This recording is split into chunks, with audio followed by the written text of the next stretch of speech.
Señor, ensancha mi corazón y perdona mis pecados. Suplicaremos en la antífona de entrada, una buena petición para ponernos en sintonía con el mensaje de esta Eucaristía. Dios perdona y salva a quien abandona el pecado y vuelve a los caminos del bien. Pero esta reconciliación con Dios supone a la vez la reconciliación con el hermano. Solo en un corazón así de grande cabe el perdón de Dios. Iniciamos ahora esta celebración y de pie recibamos al Padre Luis Olmo de la Parroquia Santa Clara, Villa Fontana, Carolina.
En el nombre del Padre, y del Hijo, y del Espíritu Santo. Amén. La paz y el bien de Jesús, que nos llama a la conversión, estén con todos ustedes. Y con tu espíritu.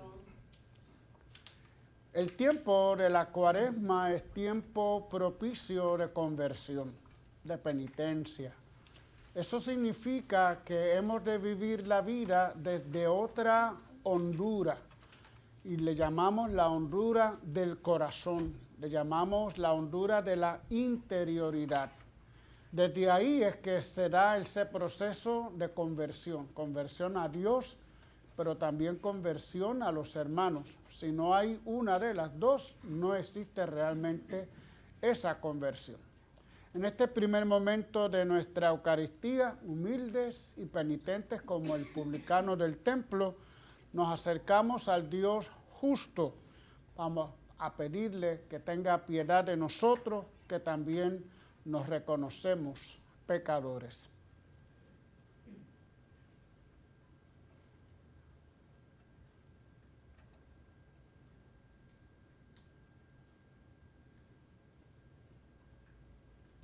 Señor, ten misericordia de nosotros. Porque hemos pecado contra ti. Muéstranos, Señor, tu misericordia. Y danos tu salvación. Dios Todopoderoso, tenga misericordia de nosotros, perdone nuestros pecados y nos lleve a la vida eterna. Amén.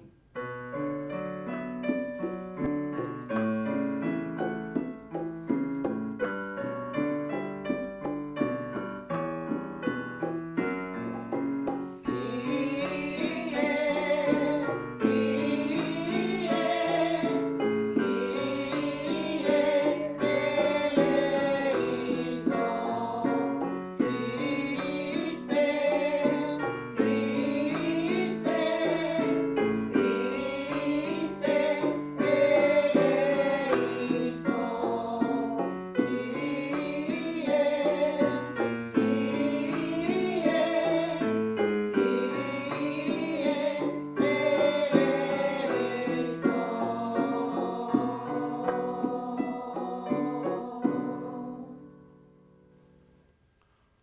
Oremos.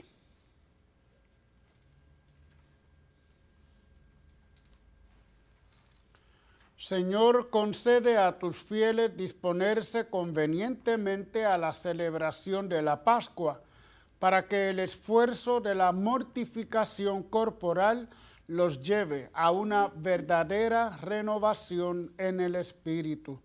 Por nuestro Señor Jesucristo, tu Hijo, que vive y reina contigo en la unidad del Espíritu Santo, y es Dios por los siglos de los siglos. Amén. Ezequiel enfrenta a cada uno con su propia responsabilidad, con el bien o el mal que cada uno produce. Pero eso sí, con la alentadora perspectiva de un Dios que quiere la salvación del pecador, no su muerte. Escuchemos.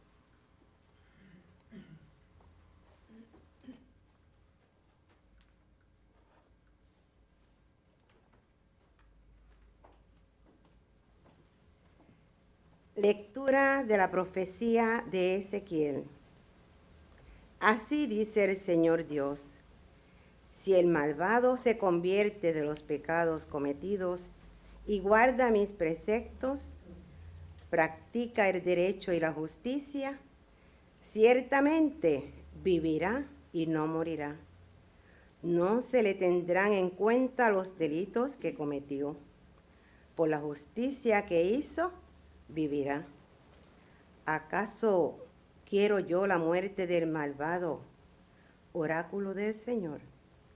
Y no que se convierta en su conducta y que viva.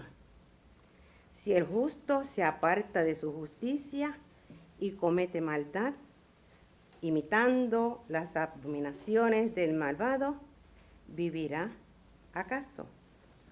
No se tendrá en cuenta la justicia que hizo. Por la iniquidad que perpetró y por el pecado que cometió, morirá. Comentáis: ¿no es justo el proceder del Señor? Escuchad, casa de Israel. ¿Es injusto su proceder? ¿O no es vuestro proceder el que es injusto? Cuando el justo se aparta de su justicia, comete la maldad y muere. Muere por la maldad que cometió. Y cuando el malvado se convierte de la maldad que hizo y practica el derecho y la justicia, él mismo salva su vida. Si recapacita y se convierte de los delitos cometidos, ciertamente vivirá y no morirá. Palabra de Dios. Te alabamos, Señor.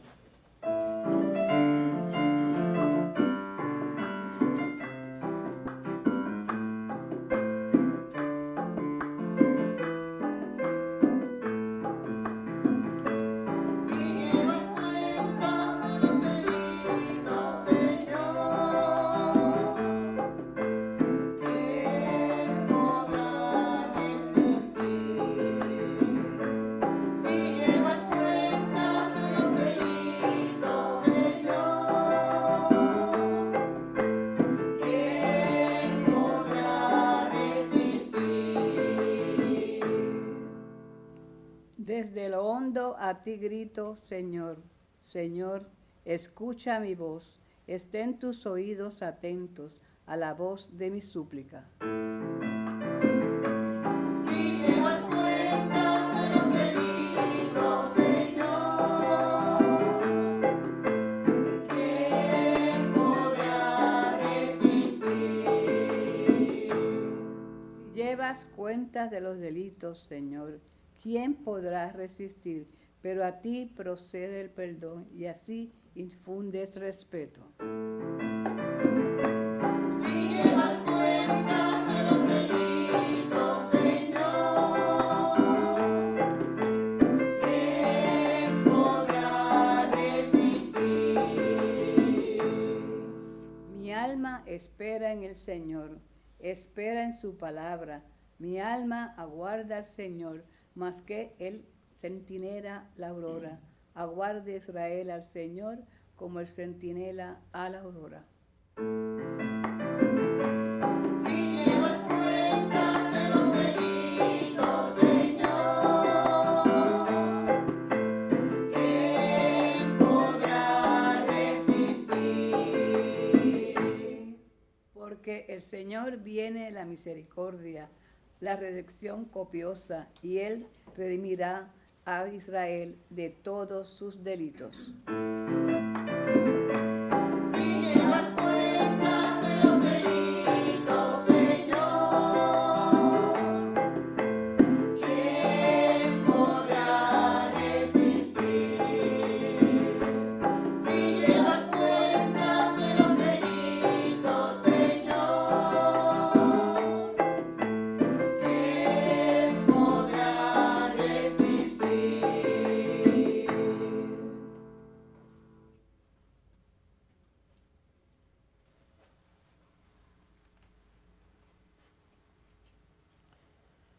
Doble enseñanza nos da Mateo en el Evangelio de hoy.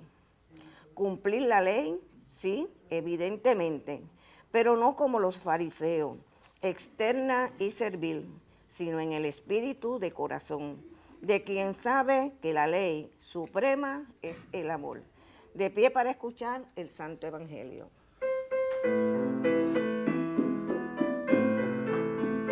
Alabanzas a ti, oh Cristo, Rey de eterna gloria, Rey de eterna gloria. Alabanzas a ti, oh Cristo.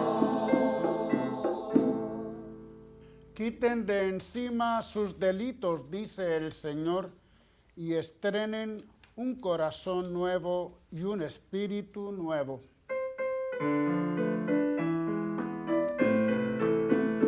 Alabanzas a ti, oh Cristo, Rey de eterna gloria, Rey de eterna gloria. Alabanzas a ti, oh Cristo. El Señor esté con ustedes. Y con tu espíritu. Del Santo Evangelio según San Mateo. Gloria a ti, Señor. En aquel tiempo dijo Jesús a sus discípulos: si no son mejores que los escribas y fariseos, no entrarán en el reino de los cielos.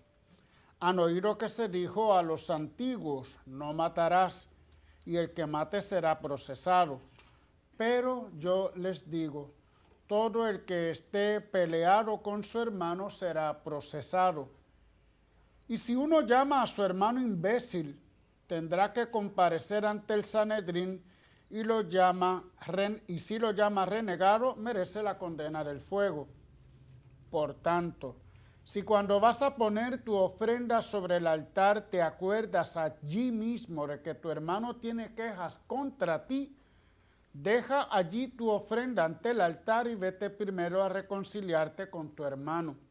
Y entonces vuelve a presentar tu ofrenda. Con el que te pide pleito, procura arreglarte enseguida, mientras vas todavía de camino, no sea que te entregue al juez y el juez al alguacil y te metan en la cárcel. Te aseguro que no saldrás de allí hasta que hayas pagado el último cuarto. Palabra del Señor. Gloria a ti, Señor Jesús.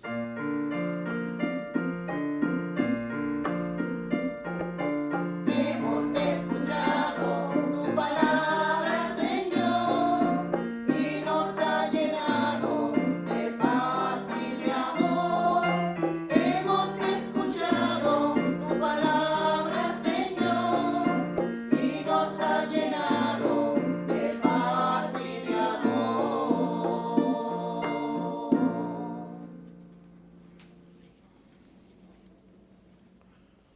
Cada vez que me encuentro con el profeta Ezequiel, me llama mucho la atención sus gestos, sus palabras. Algunos llegan a decir que en Ezequiel la palabra llega a una culmen en la literatura de Israel. Profeta, pero que antes había sido llamado a ser sacerdote, de familia sacerdotal, más o menos del siglo 623, estamos en el siglo V, vamos a decir de 593 a 570, cuando realiza su profecía. Formado en una familia sacerdotal para ser sacerdote, cuyas instituciones, sobre todo el templo, los sacrificios, eran lo máximo, ¿no? El sacerdote cuidaba mucho de la liturgia, de todo lo que se celebraba en el templo y alrededor del templo. Pero muchas veces el sacerdote, estamos hablando del Antiguo Testamento, pero también podemos hablar de nosotros, los sacerdotes hoy. Se nos olvida esa otra dimensión, llamémosla social, llamémosla de la caridad, ¿no? En algún autor hay un poco esta idea de que el sacerdocio en Israel a veces estaba un poco opuesto a la profecía, ¿no? Los profetas y los sacerdotes no se entendían muy bien del todo. Mientras unos quedaban con el culto, los otros hablaban de justicia social sobre todo.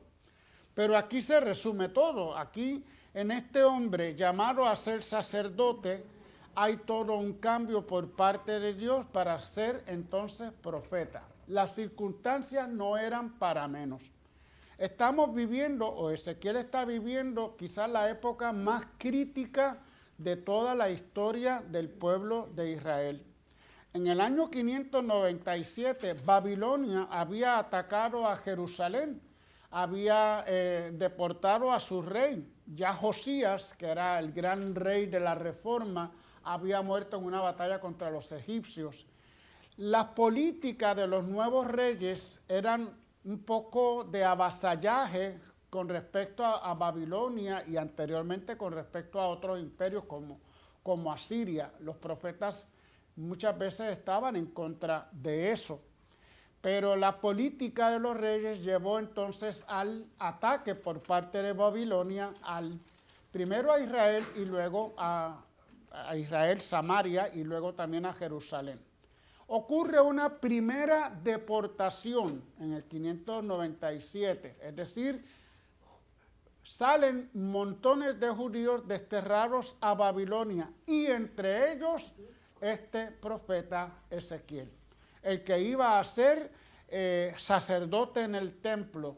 Ahora ya no vivirá más en Jerusalén, vivirá fuera de Jerusalén, fuera del templo. Y este pueblo que es desterrado es la primera deportación, ya luego vendrá la segunda deportación que será en el año 587. Recuerden que contamos de atrás para adelante. Ahí ya será la hecatombe total, la destrucción total de Jerusalén y la destrucción del templo. Pero eso lo vivieron los primeros deportados desde Babilonia. Y aquellos que soñaban con algún día regresar a Jerusalén, ahí vieron todos sus ideales frustrados. Y Dios, en medio de esas tristezas, llama a este hombre llamado Ezequiel. Lo llama primero a través de una visión increíble, la famosa visión del carro de fuego del Señor, de Dios, que algunos han querido ver un poco los extraterrestres, ¿verdad? Un platillo volador, etcétera, etcétera. No, la expresión de carros de fuego significa ese Dios grandioso, guerrero, como así lo visualizaban también los judíos, pero que no tiene nada que ver con platillos voladores ni con extraterrestres, son conceptos de la época. Pero lo que sí tiene que ver este carro de fuego que atraviesa todo el cosmos, que va para arriba y para abajo, un Dios con una libertad tremenda, detrás de esa imagen hay una gran lección. Los judíos habían cifrado, habían realizado su religión alrededor del templo y de los sacrificios, del culto. Como si Dios estuviera encerrado en el templo, estuviera en la ciudad de Jerusalén y de ahí no podía salir. Cuando estos desterrados están viviendo en Babilonia, la primera visión de Ezequiel les demuestra que Dios no está encerrado en el templo. Dios no está encerrado en el culto. Dios no está encerrado en Jerusalén. Dios es libre y está por todas partes. También en Babilonia está el Señor. De tal manera que ustedes, desterrados, también tienen la oportunidad de encontrarse con el Señor en tierra extranjera. Y esta gran realidad o mensaje por parte de Dios a Ezequiel le constituye entonces profeta. ¿Qué pasa? El mismo Dios le dirá, no te van a creer, vas a fracasar en tu misión. ¿Por qué? Porque los israelitas abrigaban el sueño de regresar a Jerusalén algún día. Y tú le vas a decir que no será así.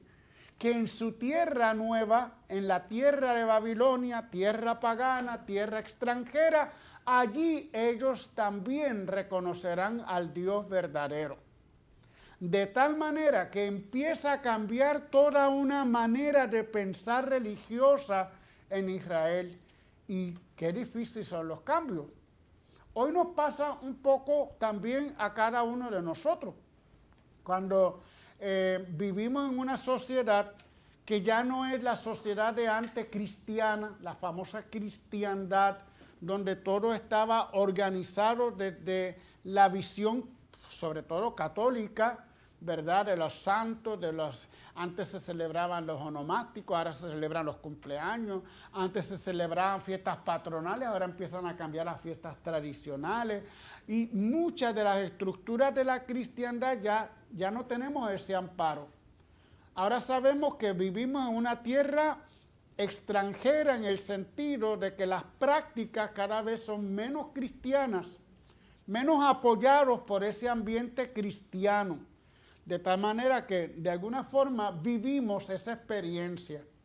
Pero gran misión que este pueblo está reacio a entender, no quiere aceptar el cambio. Les empieza a enseñar que el Dios del templo es el Dios también en Babilonia y es el Dios también en todo el universo. Que los sacrificios que ya no se realizaban tendrán que realizarse de otra manera. Comienza una religión más espiritual. Es decir, la crisis lleva y tiene que llevar al pueblo a no confiar tanto en la institución externa, sino también, sobre todo, en el corazón. Ezequiel es el profeta que habla de les daré un corazón de carne. Ezequiel es el profeta que recuerda que no son los actos externos los que quiere Dios, sino la conversión del corazón. En Israel existía el culto, estaba el templo, estaban los sacrificios, una liturgia maravillosa, pero estaban cada vez más cayendo en situaciones de injusticia social, vamos a resumirlo, de opresión.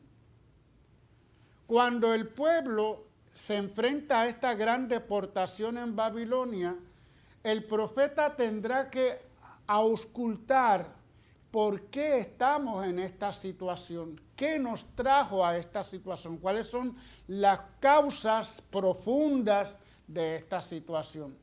No está en que hicimos las cosas mal en el culto, no está en que si no nos arrodillábamos nos parábamos, no está en que alzábamos la mano o no la alzábamos, ahí no estaba la cuestión. La cuestión estaba en la opresión de los más pequeños, de la mujer, del humilde, del pobre, de la viuda, del huérfano, de los que no tenían. La opresión era el gran pecado de Israel, que también sabemos junto con la famosa idolatría. Recuerden que Israel siempre estaba rodeado de pueblos paganos que continuamente tentaban la religión de Israel. Alguna vez hablamos de la religión cananea, Baal, Asherá, ¿no? Esos dioses que tenían sus relaciones y que acá abajo en la tierra había que repetir esas relaciones sexuales y así se mantenía la fertilidad en todos los campos, en las personas y en los animales. Una religión que no pedía mucho, que no exigía, que no tenía leyes muy difíciles de cumplir, solamente los cultos esos de índole sexual. Pues una gran tentación para el pueblo de Israel. El irse tras esos dioses y el como consecuencia no vivir moralmente y al contrario caer en actos de corrupción es lo que lleva a la gran deportación a Babilonia. Y así lo tendrá que entender el pueblo. Pero el problema no se termina ahí. Si lo que pide el Señor es una conversión, entonces lo que tiene que haber es un corazón de carne, un corazón limpio, un corazón donde haya realmente un cambio interior. ¿Qué es el corazón? Pues lo sabemos todos que el corazón no es que sea el órgano que conocemos como corazón, sino propiamente nuestra interioridad. Desde nuestra interioridad es donde tiene que haber el cambio. Y como la interioridad de cada uno es individual, obviamente, pues entonces esto de la conversión no es tanto comunal, sino individual. Cada quien tendrá que responder por su pecado al Señor Dios. No nos vamos a salvar porque otro se porte bien. Así decía San Francisco, ¿verdad? Los santos hicieron las obras, los milagros, la grandeza, las cosas, y nosotros con solo decirlos, anunciarlos, ya creemos que vamos a recibir también el perdón. No. Nosotros, cada uno, seremos responsables. Por lo tanto, hay otro cambio fundamental en la teología, en la psicología de la religión israelita, de la responsabilidad individual de cada uno de su propia salvación. Frente a una religiosidad un poco del pueblo, el pueblo se portó mal y nosotros estamos cargando las culpas de todo el pueblo. No, hay una responsabilidad individual de cada uno. Un mensaje que tendrá que también no solamente auscultar las causas y poner un poco el remedio con el corazón de carne, sino también un mensaje consolador. Leíamos algo, yo no sé si fue en la monición, de un Dios de la perspectiva, es decir, un Dios que no mira el pasado, pero sí que te abre a un futuro, que te abre a una posibilidad. Por eso entonces Ezequiel tiene una de las visiones más hermosas y raras también, la visión de los huesos secos, ¿verdad? Ese campo donde hay un montón de esqueletos de huesos secos, pero que Dios anuncia que esos huesos se volverán a llenar de carne y volverán a ser seres vivientes. El pueblo que estaba como hueso seco, que se veía ya en el límite, en la muerte, que no tenía esperanza, ahora el profeta anuncia con esta visión que el futuro es prometedor, que Dios no se queda en el pasado, sino que Dios siempre abre la posibilidad. Por eso este mensaje lo ponemos en semanas de Cuaresma, porque estamos en camino de conversión, lo decía yo al principio, camino penitencial.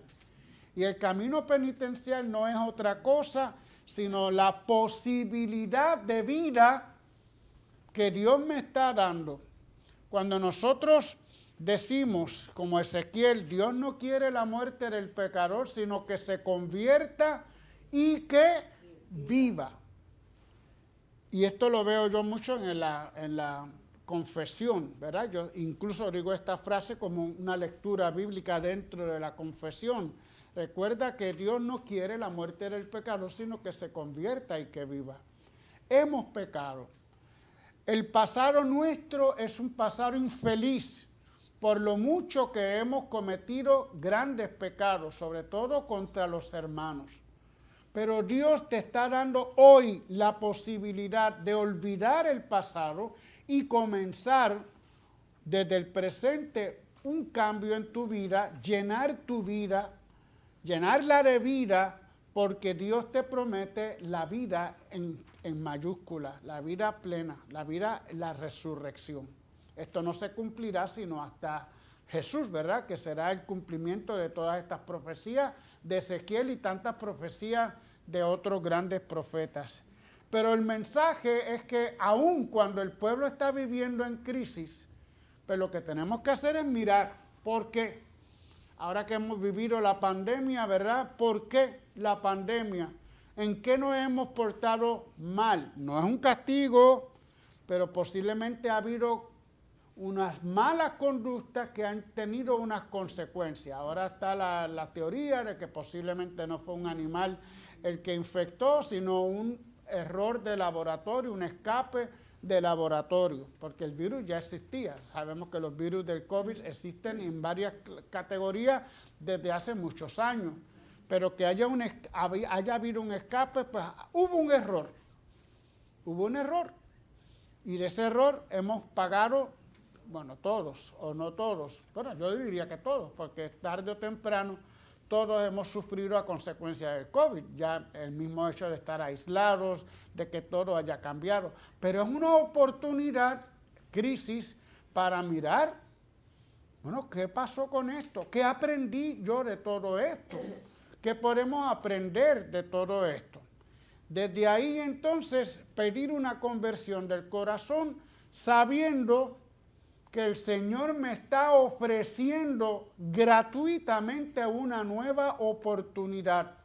De un hueso seco, Dios puede sacar un ser humano, un ser vivo. Y eso es lo que tenemos entonces como lección por parte del profeta Ezequiel para nuestros tiempos de hoy. No hay duda de que los profetas siguen siendo actuales. ¿Por qué? Porque las experiencias humanas siguen siendo las mismas. Los pecados de los hombres siguen siendo los mismos. Es decir, nuestra inclinación a lo que no es bueno, porque lo creemos bueno, pero lo disfrazamos. El mal se disfraza de bien, sigue siendo una realidad humana. Pero ante esa realidad humana siempre está la esperanza que Dios nos trae.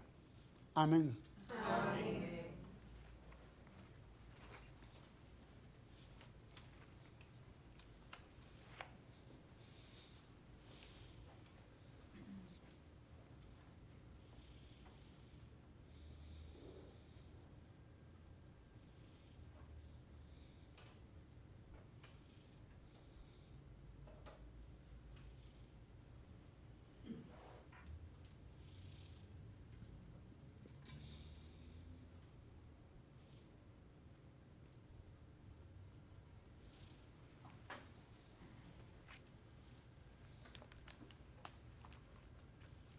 Ponemos todos de pie. Hermanos, en todo tiempo debemos orar, pero especialmente en este tiempo de Cuaresma, tiempo de conversión, debemos dirigir nuestras oraciones y nuestras súplicas con mayor fervor e insistencia.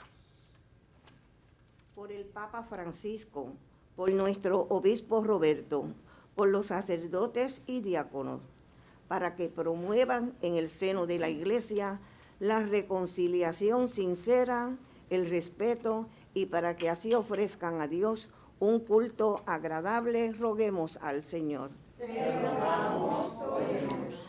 Por nuestros gobernantes, para que Jesús, luz del mundo que ilumina a todos, les conceda vivir en la verdad y promover la justicia, la paz y la convivencia en nuestra sociedad, roguemos al Señor. Te rogamos, óyenos.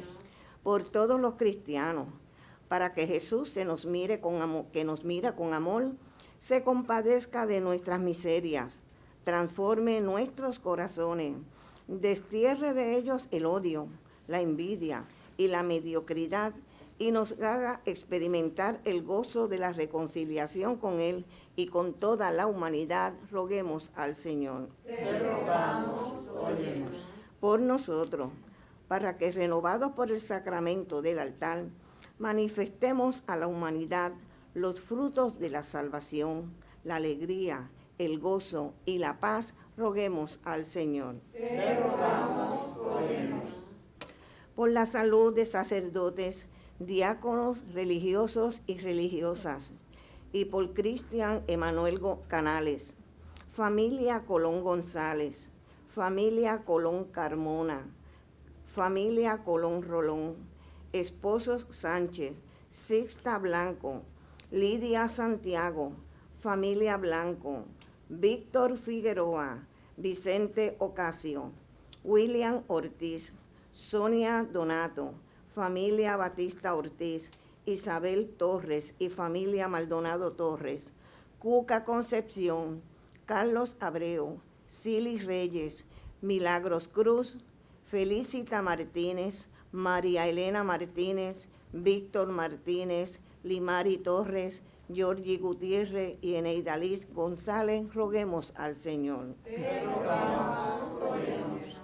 Por el eterno descanso de sacerdotes, diáconos, religiosos y religiosas, y por Ryan Rodríguez Torre, Lupi Pascal, Minerva Vega, José Cardona González, difunto de la familia Ramos Rivera, difunto de la familia Rosa, difunto de la familia Maldonado Torre, Luis Donato, William Vargas, Héctor Tito Matos, difuntos de la familia Olmo, difuntos de la familia Orench, Yeli Galindo, José Orench Lucena, Victoria de la Torre, Lolita Orench, Obispo Antonio Ramos, Rosa y Esteban Rivera, Zoilita Rivera, difuntos de la familia Colón Rolón y difuntos de la familia Sánchez Montero, roguemos al Señor. Te rogamos, óyenos. Y por nuestros amigos y amigas de Teleoro,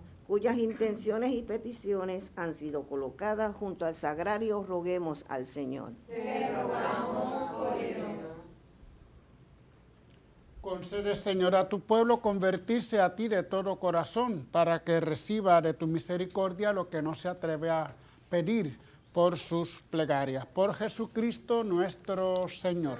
Amén.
Para que este sacrificio mío y de ustedes sea agradable a Dios Padre Todopoderoso.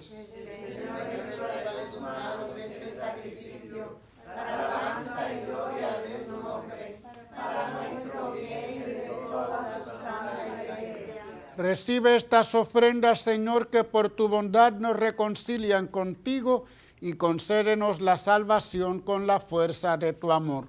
Por Jesucristo nuestro Señor. Amén. El Señor esté con ustedes. Y con tu espíritu. Levantemos el corazón. Demos gracias al Señor nuestro Dios.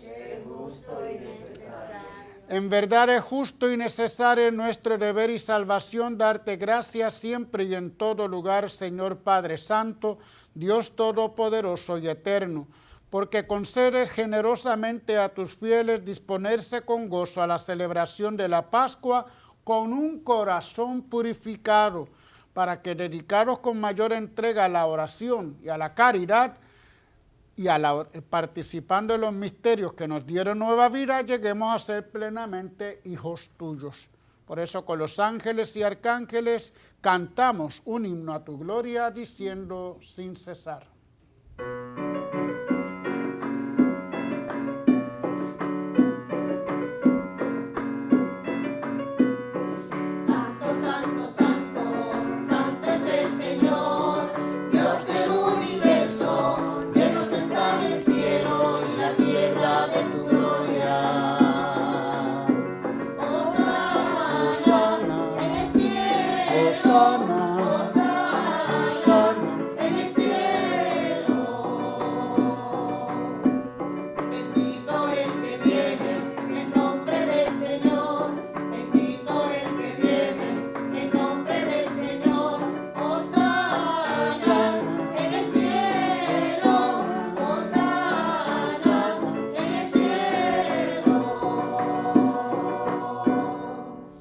Santo eres en verdad, Señor, fuente de toda santidad. Por eso te pedimos que santifiques estos dones con la efusión de tu Espíritu, de manera que sean para nosotros cuerpo y sangre de Jesucristo nuestro Señor, el cual cuando iba a ser entregado a su pasión voluntariamente aceptada, tomó pan, dándote gracias, lo partió y lo dio a sus discípulos, diciendo: tomen y coman todos de él, porque esto es mi cuerpo, que será entregado por ustedes. Señor mío y Dios mío.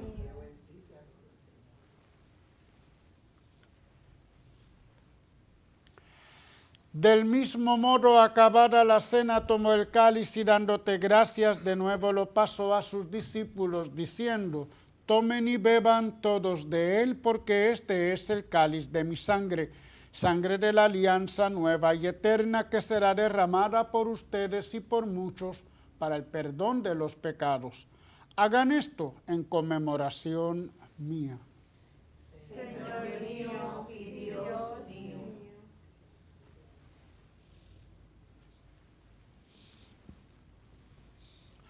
Aclamen el misterio de la redención. Cada vez que comemos de este pan y bebemos de este cáliz, anunciamos tu muerte, Señor, hasta que vuelvas. Así, Padre, al celebrar ahora el memorial de la muerte y resurrección de tu Hijo, te ofrecemos el pan de vida y el cáliz de salvación y te damos gracias porque nos haces dignos de servirte en tu presencia.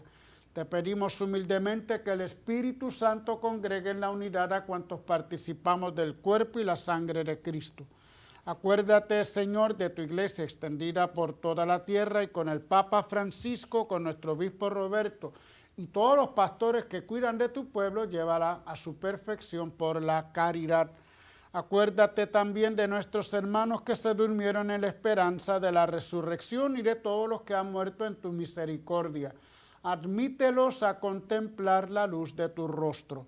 Ten misericordia de todos nosotros, y así, con María, la Virgen, Madre de Dios, su esposo San José, los apóstoles y cuantos vivieron en tu amistad a través de los tiempos, merezcamos por tu Hijo Jesucristo compartir la vida eterna y cantar tus alabanzas.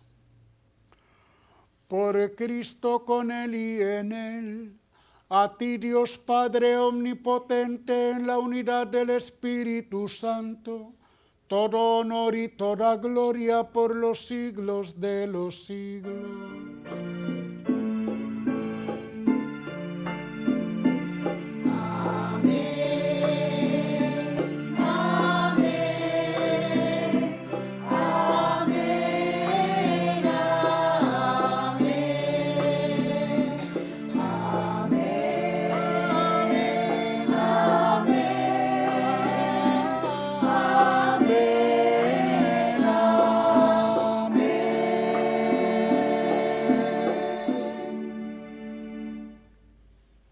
Fieles a la recomendación del Salvador y siguiendo su divina enseñanza, nos atrevemos a decir: Padre nuestro que estás en el cielo, santificado sea tu nombre. Venga a nosotros tu reino. Hágase tu voluntad en la tierra como en el cielo.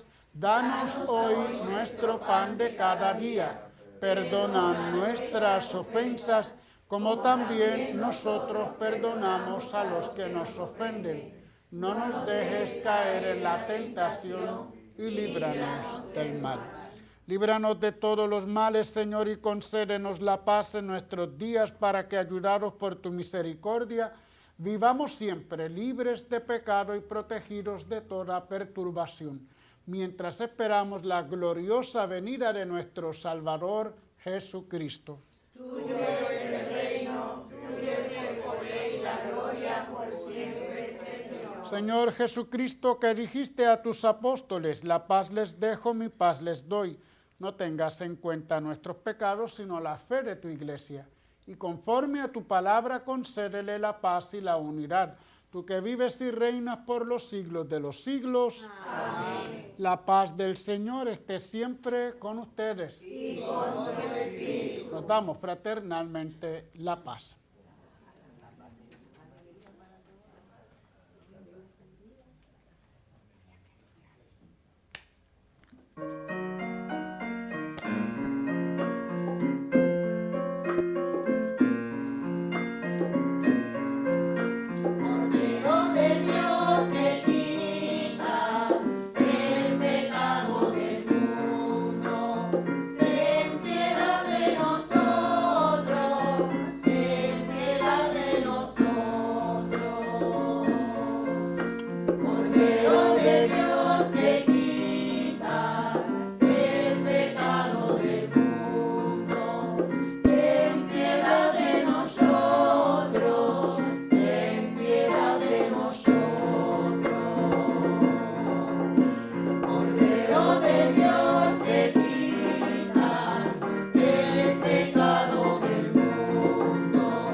Jesús, Él es nuestra paz. Él es el Cordero de Dios que quita el pecado del mundo. Dichosos los invitados a la cena del Señor. Señor, no soy digno de que entres en mi casa, pero una palabra tuya bastará para sanar.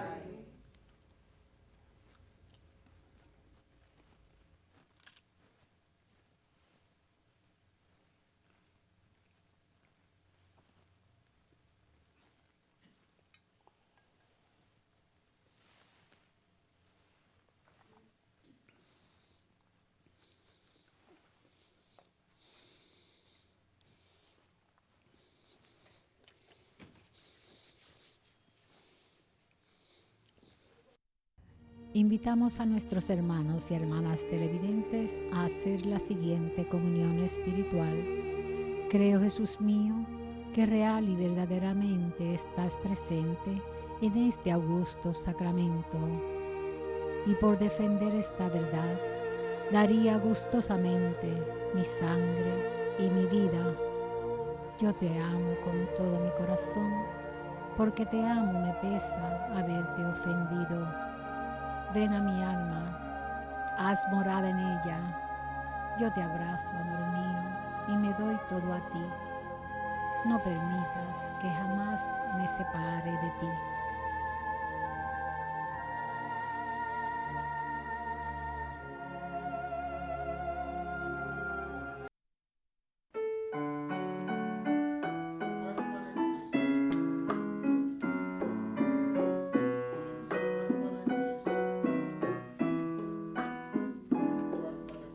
Hazme un instrumento de tu paz, donde haya odio,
Oh alto y glorioso Dios. Oh alto y glorioso Dios. Ilumina las tinieblas de mi corazón. Ilumina las tinieblas de mi corazón. Y dame fe recta. Y dame fe recta. Esperanza cierta. Esperanza cierta. Caridad perfecta. Caridad perfecta. Sentido y conocimiento, Señor. Sentido y conocimiento, Señor. Para que cumpla tu santo y verdadero mandamiento. Para que cumpla tu santo y verdadero mandamiento.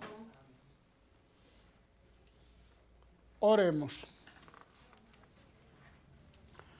Alimentados con tu Eucaristía, renuévanos, Padre, y purifícanos de la corrupción del pecado, a que participemos del misterio de la salvación. Por Jesucristo nuestro Señor. Amén. Agradecemos a Junte para Yahvé, agradecemos a nuestros hermanos, a Iris y también a nuestro hermano Irving. Y a todos ustedes también por sintonizarnos. Recuerden sintonizar con el Señor.